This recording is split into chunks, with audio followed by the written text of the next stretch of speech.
Foste um guerreiro valente, foste um combatente do reino do amor.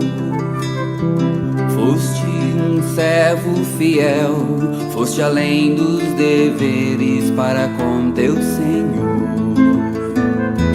Nunca buscaste no mundo o aplauso dos homens, a glória fugaz. Tudo deixaste na terra e saístes em busca do reino de paz.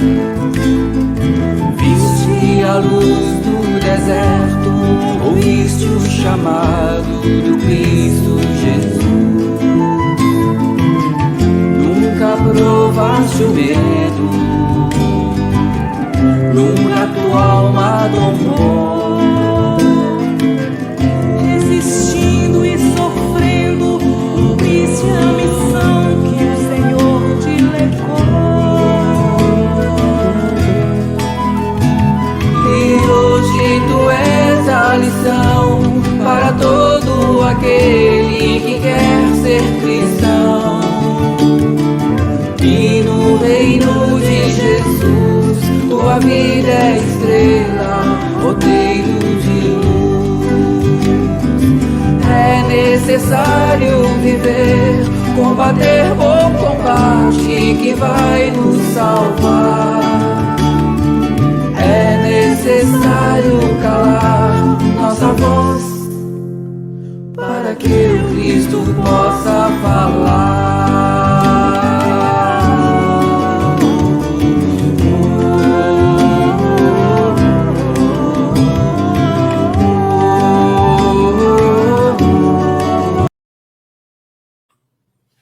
Olá, querido amigo, querida amiga, sejam bem-vindos a mais um estudo das cartas do amado apóstolo Paulo à luz da doutrina espírita. Hoje, gente, estamos com o capítulo 8 da segunda carta de Paulo aos Coríntios. Vocês estão vendo aí, tá? E é um capítulo que vai falar sobre a doação para a igreja, né? As comunidades cristãs, né? Se juntando, se unindo ali, doando, principalmente para a igreja de Jerusalém. Você que leu Paulo e Estevão, você sabe, né? Que Paulo de Tarso, ele sai, né, em mais uma viagem missionária para arrecadar fundos para a igreja, para a Casa do Caminho, lá em Jerusalém, né? Que era dirigida por Pedro, né, que estava em sérias dificuldades financeiras. E Paulo fala, não, peraí, eu vou viajar, vou passar entre as comunidades cristãs já formadas para arrecadar fundos.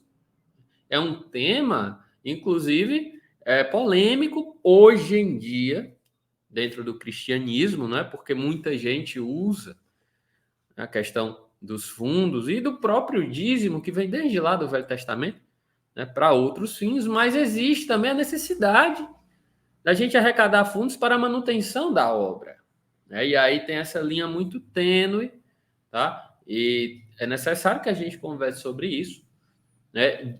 Não precisa, né, a gente comentar, né, que os objetivos do apóstolo Paulo eram os mais nobres. Não é? Ele não estava arrecadando fundo para ele, nem para enganar ninguém. Ao contrário, né? Isso é desnecessário a gente tecer maiores comentários sobre isso, tá?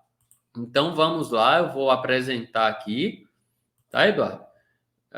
Cartas de Paulo, certo? Vamos conosco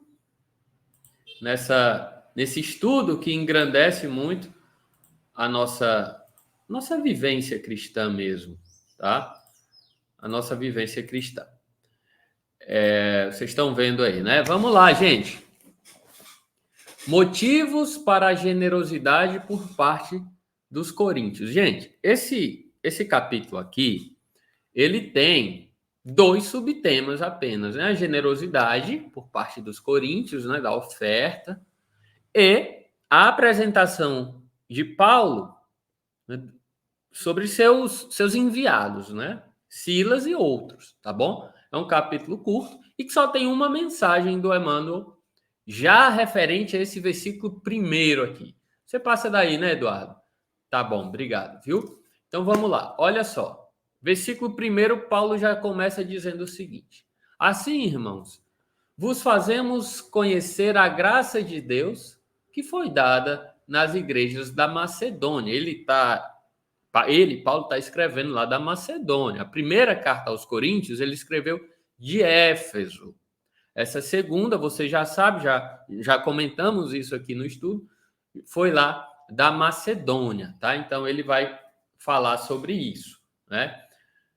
Porquanto, mesmo experimentado muita tribulação, tiveram abundante alegria, e sua profunda pobreza repletou-se nas riquezas de sua simplicidade.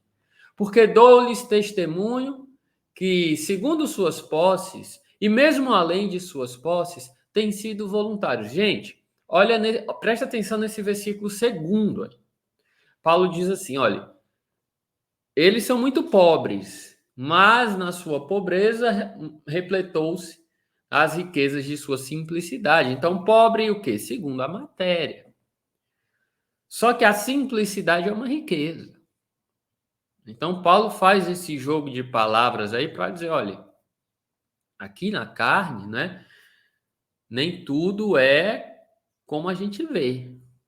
É o que parece uma coisa, na verdade pode ser outra.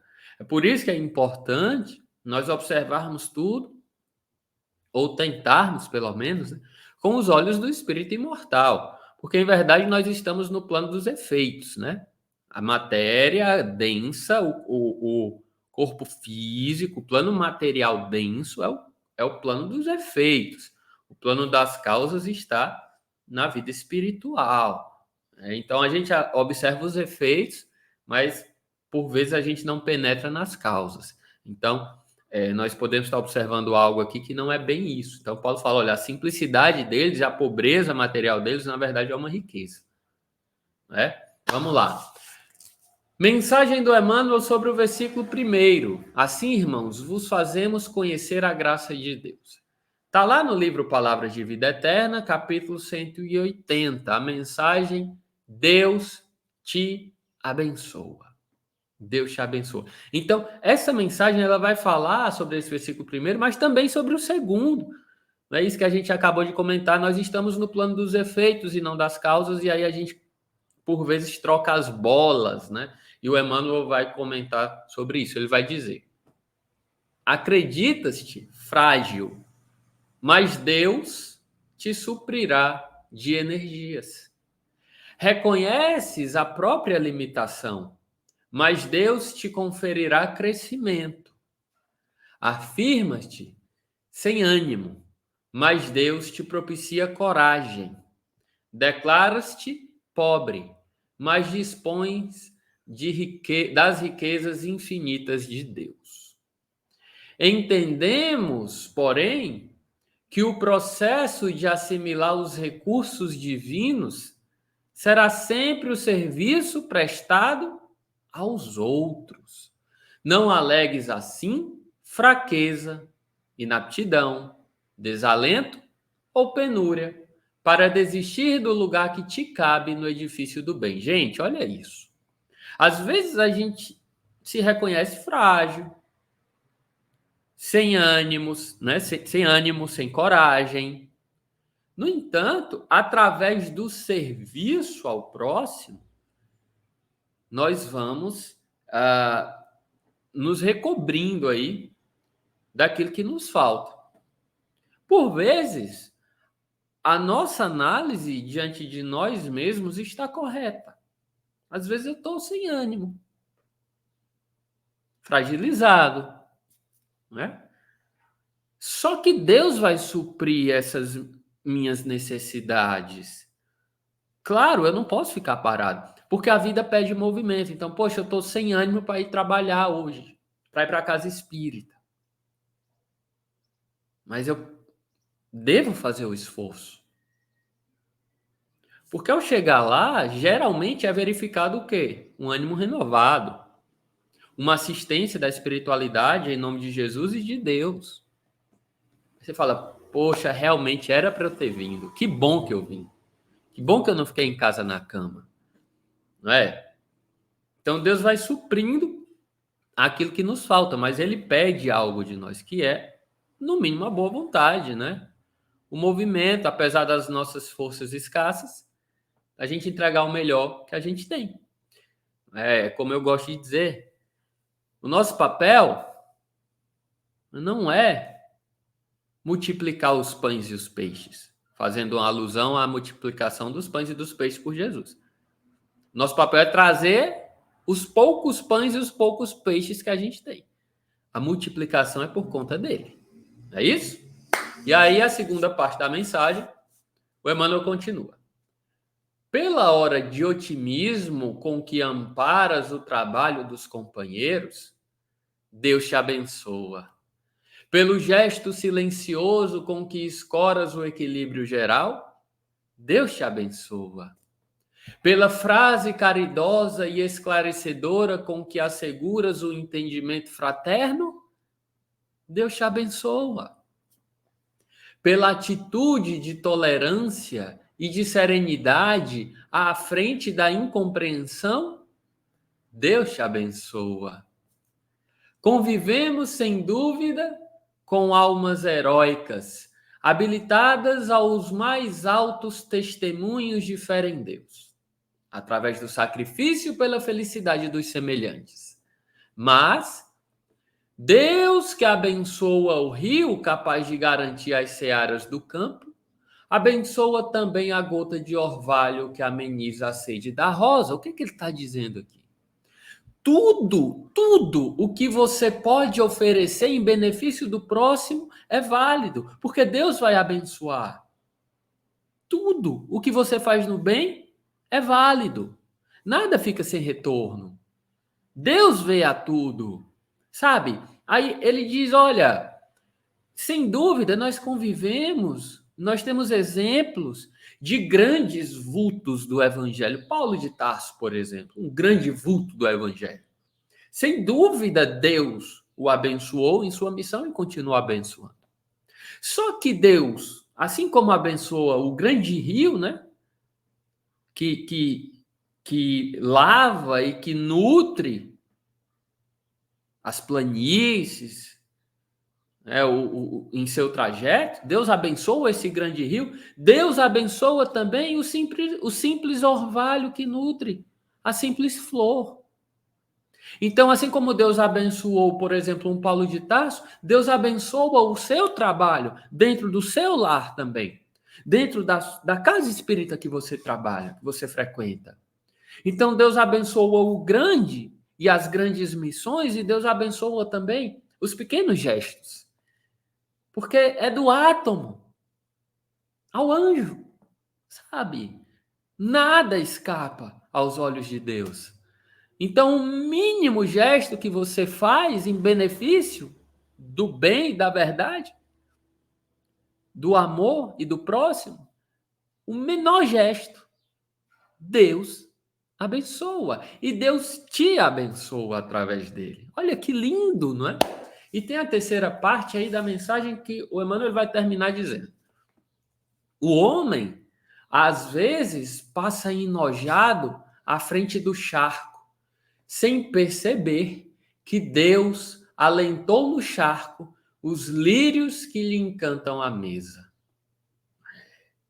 Em qualquer dificuldade, arrima-te à confiança, trabalhando e servindo com alegria, na certeza invariável de que Deus te abençoa e te vê.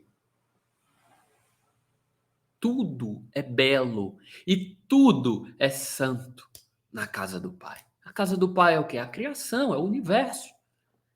Tudo é belo e tudo é santo. Onde algo, às vezes, nos parece feio, nos causa enjoo, na verdade, aquilo ali vai lá na frente trazer um bem. E aí você percebe que cada coisa tem a sua utilidade na casa do Pai, porque tudo na casa do Pai é ordem. E Deus já tudo abençoa. Que tenhamos olhos de ver as bênçãos do Pai em tudo. É isso? E Paulo continua, né? E agora ele vai entrar, né, mais especificamente na questão das doações. Ele vai dizer: rogando-nos encarecidamente comunicar-vos a graça de contribuírem na oferta que se faz ao ministério dos santos. Então, muita gente, olha só, gente, essa visão que Paulo traz, né, hoje em dia ela foi pervertida, porque quando a gente fala assim, olha, contribua na oferta para o ministério dos santos, por mais que a sua intenção seja boa, você imediatamente já vai ser mal visto por muitas pessoas, porque essa visão foi pervertida, sabe? As pessoas pegaram esse princípio nobre aí e trouxeram, né, para benefício próprio, para enriquecimento pessoal e tal. Mas não é demais a gente lembrar que os intentos, as intenções de Paulo eram santas, que deve ser também as nossas intenções quando a gente for, por exemplo, arrecadar algum dinheiro, alguma coisa para a obra e não para benefício próprio, certo? E não apenas como esperávamos, mas deram-se a si mesmos, primeiramente ao Senhor, depois a nós, pela vontade de Deus, né? Então, olha, Paulo está dizendo, antes do dinheiro vocês doaram a si mesmo. Então, isso é importante. É mais importante do que o dinheiro. O dinheiro é necessário porque nós estamos no mundo encarnado, né? No mundo da matéria densa. É necessário o dinheiro. Não é isso? Só que antes do dinheiro é necessária a doação própria. Porque o dinheiro é só uma consequência. Entende? É por isso também que no ato da gente fazer caridade e dar esmolas, antes da esmola, e mais importante do que a esmola, do que algo material que você vai doar, você doar de si mesmo, porque só a esmola não adianta. Esmola é esmola. Sabe? Agora, quando você doa de coração e doando de si mesmo, e além de algo material você oferece algo de si mesmo, aí deixa de ser esmola. Aí já é caridade mesmo, sabe? Caridade é diferente de esmola, tá bom? E aí Paulo continua dizendo: de maneira que rogamos a Tito, que assim como começou, assim termine também em vós esta graça, né? Lembrando, né, do capítulo passado que a gente estudou que Tito veio de lá de Corinto. Então, Tito começou algo e Paulo está rogando que termine o que ele começou, não é? E aí Paulo continua dizendo o seguinte, né, na outra parte da mensagem, no versículo 7. Mas assim como em tudo vos distinguis na fé, na palavra, na ciência e em toda solicitude. E além disso, na vossa caridade para conosco. Assim também abundeis nesta oferta. Presta atenção nessas palavras de Paulo. É preciso que a gente se distingua aonde? Na fé, na palavra, na ciência e em toda solicitude. Não é uma fé cega, é uma fé raciocinada, com distinção, nos mais diversos aspectos. Não é crer por crer, é crer e saber porque está crendo. Mas, além disso, Paulo pede aí, nesse caso, também a abundância na oferta, porque estavam precisando. A casa do caminho em Jerusalém estava precisando. Não o digo imperiosamente, ele não dá uma ordem, mas pela alheia solicitude e também comprovando vossa caridade e boa índole. Ele está pedindo por caridade, tocando o coração daquelas pessoas, tá? Pois conheceis a graça de nosso Senhor Jesus Cristo, porque sendo rico, se fez pobre por vós, a fim de que vós fosseis ricos pela sua pobreza, né? Ele fazendo mais uma vez o jogo de palavras, colocando a riqueza espiritual, né, e a pobreza material, né, uma diante da outra. Isso. Você tem Jesus como rico né, um rico de tudo, se fez pobre para que os ricos da matéria se fizessem pobres de matéria para que fossem ricos de espírito. Né? Isso é esse jogo de palavras que os judeus gostavam de fazer e que Paulo adorava fazer, né? E é preciso que a gente abarque o sentido espiritual desse trocadilho, tá bom? E aí já no próximo slide Paulo continua. E nisto vos dou um conselho, pois ele vos é útil, porque não só desde o ano passado fazeis a coleta, mas voluntariamente a iniciaste. Então, os coríntios iniciaram a coleta. Né? Agora, pois, completai-a já de fato, para que assim como a vontade está pronta para querê-lo, assim também o esteja para dar-lhe cumprimento, segundo as posses que tendes. Preste atenção nesse versículo 11. Às vezes a gente fica cheio de vontade, né? Mas a gente não dá cumprimento à vontade. Atenção a isso. Paulo, né, chama atenção para isso.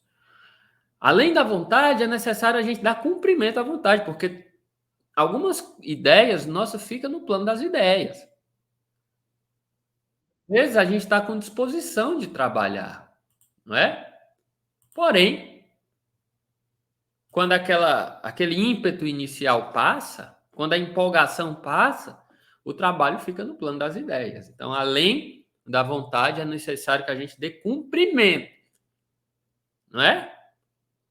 Para que não fique aí no plano das ideias, a vida passa e quando a gente olha, aí chega no plano espiritual, mas eu queria, mas não fiz. Atenção a isso. Porque se a vontade está pronta para dar, segundo aquilo que tem, é aceitável. Não segundo aquilo que não tem. Né? Você dá segundo o que você tem. A vontade você dá, segundo aquilo que você tem. Você não pode fazer oferta pelos outros, né? Tem que fazer por si. Dá segundo o que você tem. Né? E ele continua dizendo que não fiquem, porém, outros aliviados e vós na tribulação, mas fiquem em igualdade. Você está dizendo, olha, junte tudo aquilo, cada um dê o que possa dar, certo? Isso faz o quê? Igualdade. Para que um não dê mais, outros menos. Veja bem, não é a questão de todo mundo dar, sei lá, R$50. Todo mundo vai dar R$50. Não. Tem gente que pode dar 25. Tem gente que pode dar 50. Isso é o máximo que eu posso dar, 25. Esse é o máximo que eu posso dar, 50. Cada um vai dar o que pode. Isso é igualdade, que na verdade é equidade. Está dizendo, para que uns não fiquem aliviados e outros atribulados. Não, vocês têm que ficar iguais. Só que o igual aqui não é a igualdade de soma de valor. É a igualdade do que cada um pode dar. Aí a gente entra no princípio da equidade. Né? Eu posso dar 25, tá tudo bem. Eu posso dar 50, tá tudo bem também. Mas aí vai de acordo com a consciência de cada um. Não é isso? E aí Paulo vai dizer: mas para que haja igualdade, suprindo a vossa abundância, no tempo presente a sua deficiência, para que também a sua abundância venha a suprir a vossa deficiência, a fim de que haja igualdade, como está escrito. Ao que muito colheu, não teve sobra, e ao que pouco colheu, não lhe faltou. Aí ele está falando, gente, né, a questão de você realmente ter ali a paz de consciência diante daquilo que você pode ofertar para o ministério, para a causa. Qual é a sua abundância? E aí é inevitável a gente não lembrar do óbolo da viúva, né? Em que muita gente chegava lá no templo para oferecer grandes somas, a viúva foi oferecer 2 moedas e riram dela. Jesus falou, olha, em verdade, essa é a oferta verdadeira. Porque ela está ofertando até além do que pode. Não importa se são 2 moedas. O que você está ofertando é a qualidade do que você oferta. Diante do seu coração. É isso que Deus vê. Eu posso te garantir, Deus não está preocupado com grandes somas. Ele tem recursos, tá, gente?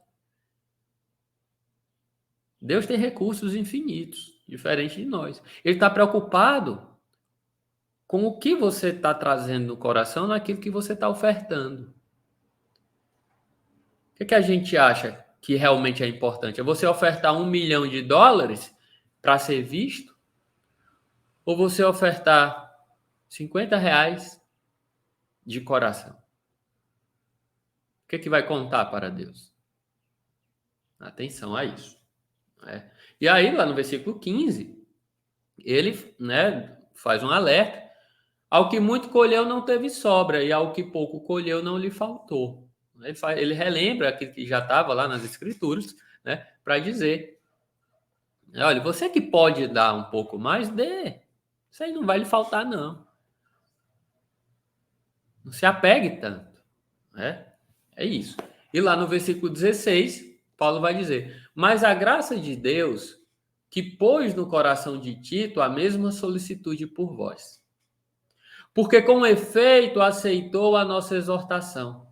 Porém, sendo mais zeloso, partiu para vós por sua própria vontade. Foi Tito quem quis ir para Corinto. Enviamos também com ele a um irmão, cujo louvor pelo evangelho é conhecido em todas as igrejas. Então ele estava enviando mais pessoas, né? E lá no versículo 19 ele diz: e não somente isto, mas foi também escolhido pelas igrejas por companheiro de nossa peregrinação, nesta graça que ministramos para a glória do Senhor, por nossa vontade e determinação.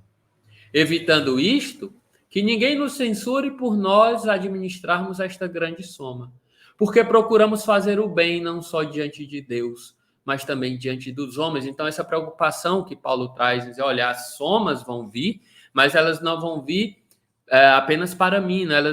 Eu estou cercado de colaboradores. Então, se eu fizer algo de errado, as pessoas vão ver.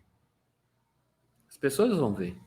Tá? Então, fiquem tranquilos com relação a isso. Paulo tem essa preocupação. E ele diz, o bem que nós fazemos não é só para Deus. Eu tenho a minha consciência limpa de que eu vou entregar o dinheiro para Jerusalém. Porém, eu faço questão que as outras pessoas vejam, que os colaboradores vejam, que o dinheiro ele vai ser empregado para a causa. Porque o bem que eu faço não é só diante de Deus e da minha consciência, mas é também diante dos homens.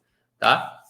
E aí ele termina o capítulo dizendo: com eles enviamos também um de nossos irmãos, um terceiro, né?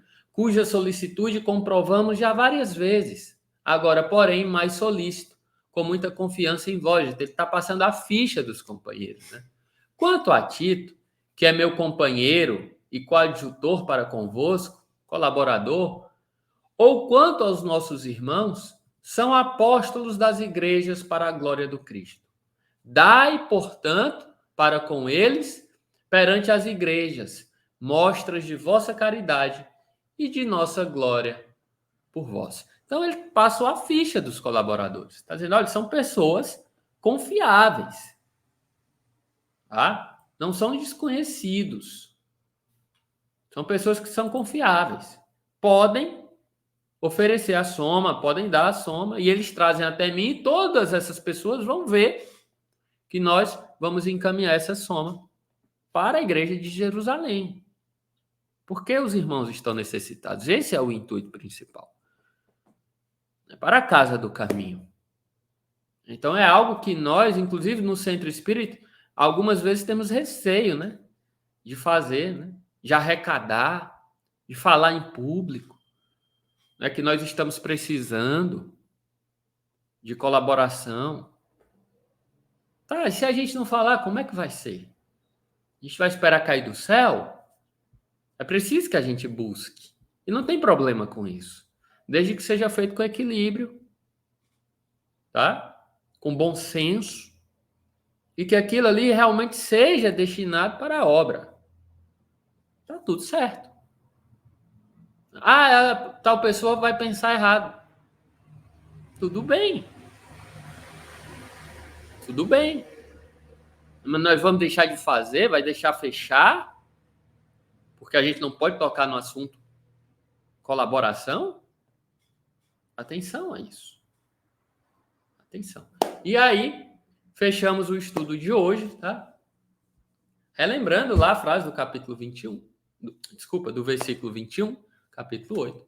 Porque procuramos fazer o bem não só diante dos homens, mas também, não só diante de Deus, mas também diante dos homens. Então, poxa, se você tem a oportunidade de mostrar o que está, os frutos daquele trabalho, poxa, qual o problema? Os homens precisam ver que há coisas boas no mundo, que há boas obras, boas casas.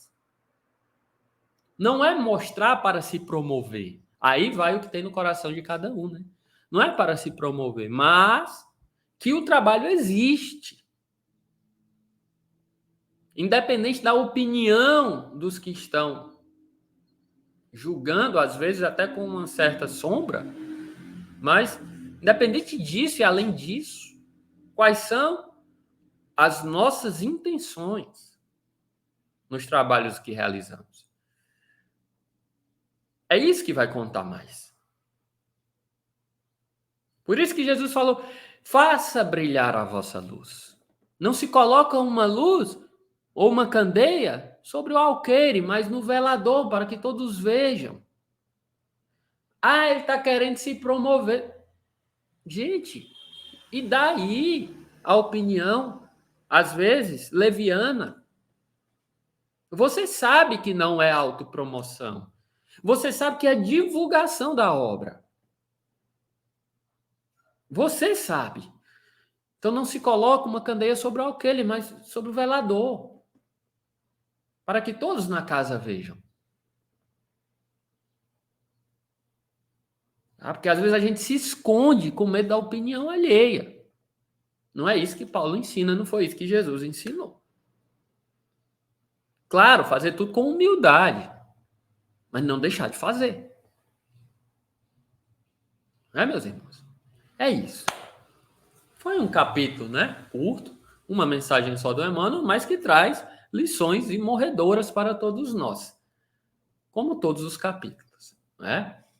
Então, foi um prazer, uma alegria estarmos juntos nesse estudo do capítulo 8. Semana que vem já estaremos de volta com o estudo do capítulo 9 da segunda carta de Paulo aos Coríntios. Eu rogo a Jesus Cristo, nosso Senhor, que te abençoe cada passo, que te abençoe a semana e rogo que estejamos reunidos mais uma vez no próximo estudo do capítulo 9 da segunda carta de Paulo aos Coríntios. Um grande abraço e que Deus seja sempre louvado. Tchau, tchau.